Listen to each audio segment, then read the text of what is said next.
In this video, I'll show you how to fix YouTube lagging and frame drops in Google Chrome on your Windows PC.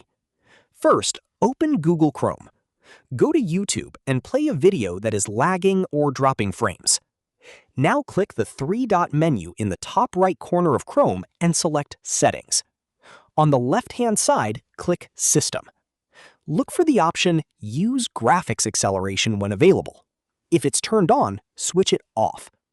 Now click Relaunch to restart Google Chrome and apply the changes. Once Chrome reopens, play the same YouTube video again. The video should now play much more smoothly without lagging or dropping frames. That's it. This is how you can fix YouTube lagging and frame drops in Google Chrome on your Windows PC. If you found this video helpful, don't forget to like the video, subscribe to our channel, and press the bell icon for more tutorials. Thanks for watching.